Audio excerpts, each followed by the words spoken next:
A man walks into a high-end watch dealer showroom. He's holding a perfect Rolex complete with the box, warranty card, and papers the serial numbers match. The tiny laser-etched crown is in the crystal. The money is being counted out until the dealer takes one last look.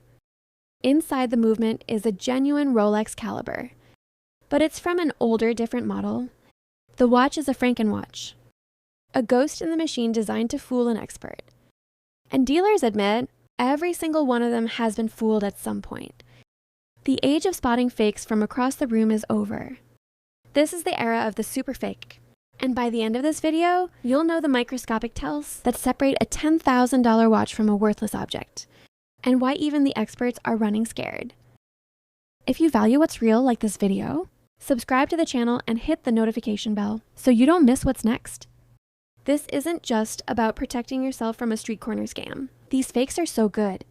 They're being laundered into the legitimate pre-owned market. One marketplace reported a 6% year-over-year increase in rejected watches sent in for resale, a direct result of the growing sophistication of these counterfeits. The enemy has evolved first. Understand there are levels to this game. At the bottom, you have your $50 tourist fakes.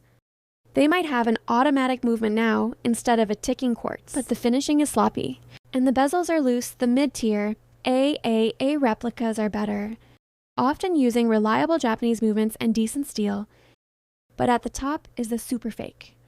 These can cost over $1,000 and are engineered to be virtually identical to the real thing, using the same 904L grade steel and featuring one-to-one clone movements. The goal isn't to fool you, it's to fool your jeweler. The scale of this is staggering. The world produces an estimated 40 million fake watches a year. That's double the entire output of the Swiss watch industry. Rolex is the #1 target.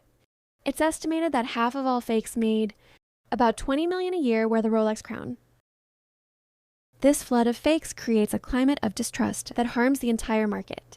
So how do you spot a ghost? The old tricks don't work anymore. Let's start with the case.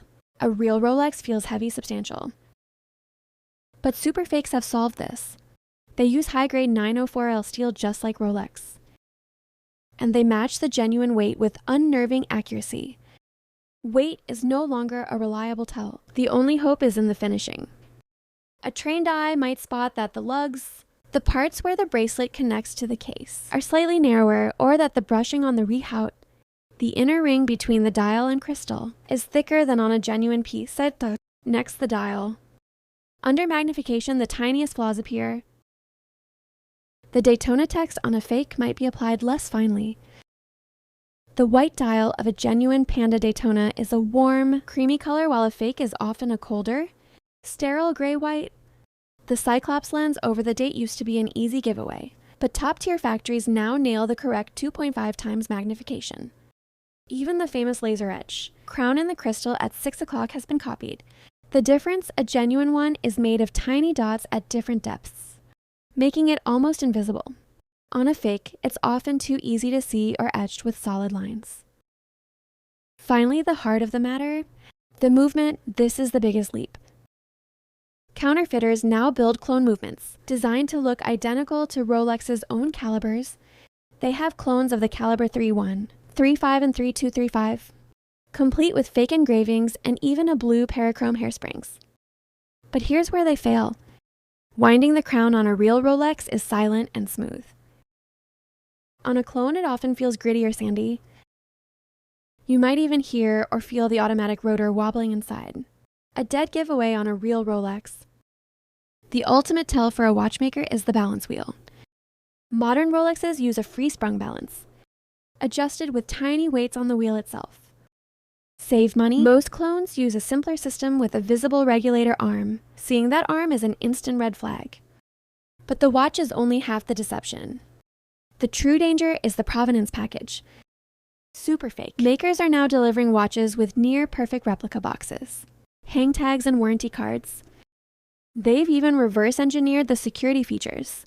Modern Rolex cards have an embedded NFC chip that directs your phone to the Rolex website. When scanned, best fakes now replicate this, passing a crucial digital check. They also copy the UV security strip that glows under black light.